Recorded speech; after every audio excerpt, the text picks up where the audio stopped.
Hi everybody. Today I am going to introduce to you a tool that can make timelines. It was created by Knightlab. They have a lot of really cool projects that you might want to look into to use in your classrooms. Other ones that I've used are Story Map, and Storyline, and I really like using timeline. So that's what I'm going to show you today. They all work somewhat similarly. So the very first thing that you're going to want to do is just start with the big green button, Make a Timeline. And they have really clear step-by-step instructions of what you need to do. And I'm going to show you how it works as well. So the very first thing you'll need is the spreadsheet template. You're going to want to make a copy of it into your Google Drive. And they have a few rows already filled just to show you the types of things that can go into those rows. So notice that on the far left is going to be your start year. If you always need a start year. You don't necessarily need a month and a date and a time the way that they have, but you definitely need one start year. You also don't need an end year. This is an optional set of information. But if you're putting in a range of dates, then you will want to put in at least an end year. And then display year. They haven't entered any, but I've made a practice of always putting a display year here. And I'll show you what that looks like in my example as well. You'll enter a headline, and this is sort of what will show up in bigger font. And then if you want to include more details that will show up in smaller font, you can add it into text here. Finally, if you would like to show a photo at the same time that you're showing a particular date and example, or date and event, shall we say, then you simply need to put into this column the link to that file online, and I'll show you what that looks like. So let's switch over to my spreadsheet that I've been working on. So this is, let me make it a little smaller for you. This is a spreadsheet that I've been making to kind of build the background for what is going on politically, socially, economically in the United States and globally during the period of time that we're focusing on various aspects of language education. And so in another video, I'm actually going to talk through this timeline just to give you sort of a reminder of kind of the critical events that were going on during the period that we're talking about. So as an example, you can see the very first event that I've added actually goes way back further than what we're focusing on, but is really, really critical.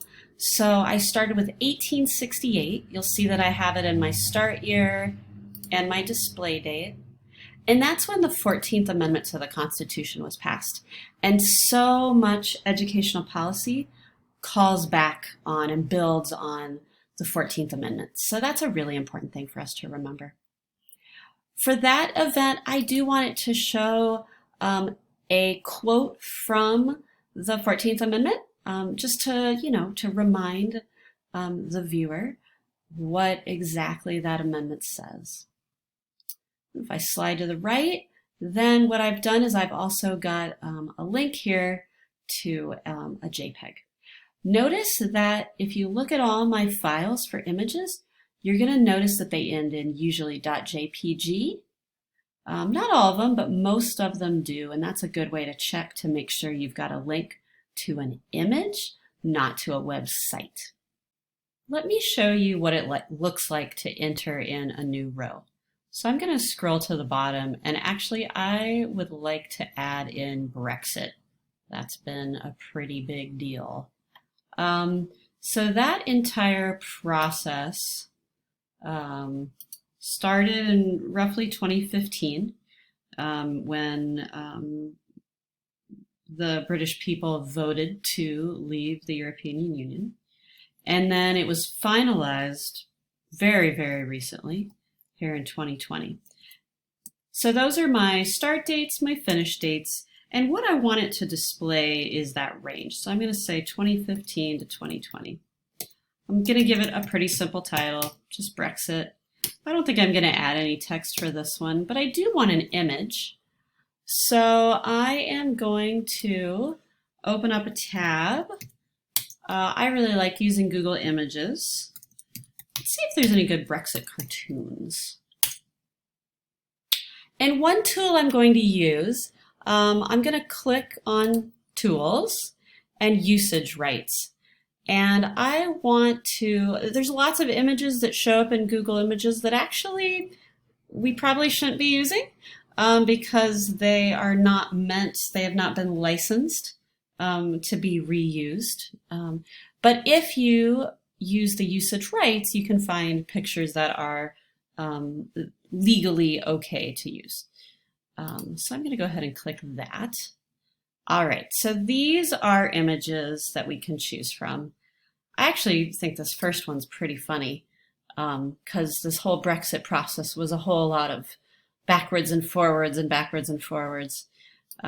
So let's go ahead and use that one. So I just right-clicked.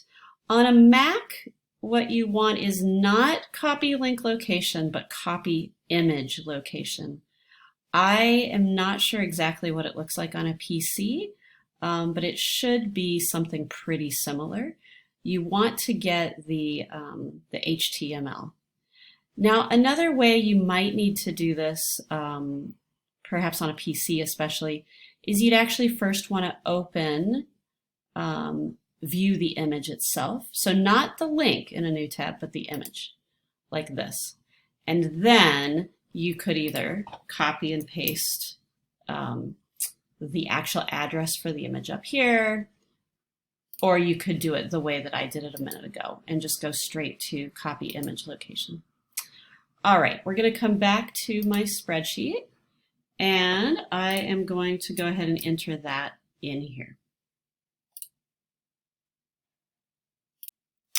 So what does this look like? Once I have all my data entered, what does it actually look like over here? I'm going to show you sort of the final product and then I'll show you how you get there. So I'm going to refresh my page, make sure I have the latest version. All right, and here we go. So what you see, that start date lined up my first event on 1868. This is my display date, my title or headline, and then here's that quotation that I added, and my picture. And to move forward, you can either click to go to the next one, or you can even just move the timeline itself and then click on the event that you would like. So that's eventually what this looks like. Now, how did I get from a spreadsheet to looking like this? So that's where you go back to your official timeline, to the timeline instructions. So we've finished step one, we've created our spreadsheet, we've added data, we've not changed any of the column headers. Now it's time to publish the file to the web. And so what you do is you go back into Google and in your file, go to File, Publish to Web, and then it'll look like this. And you want to make sure you say entire document and publish. Now in the past, you would copy the URL that it gave you. There's been some changes to how this works, and that no longer works, that process. And they've got a nice note here to remind you that. So you'll just hit publish, and then as soon as you are done with that, you'll just close that window.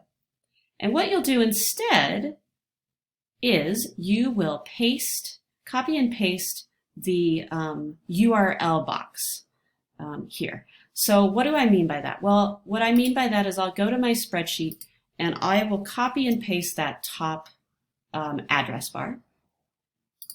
And I'm going to put it in here and just hit enter. And as soon as you do, it will update your code here. And then all you want to do is go ahead and highlight that, copy it.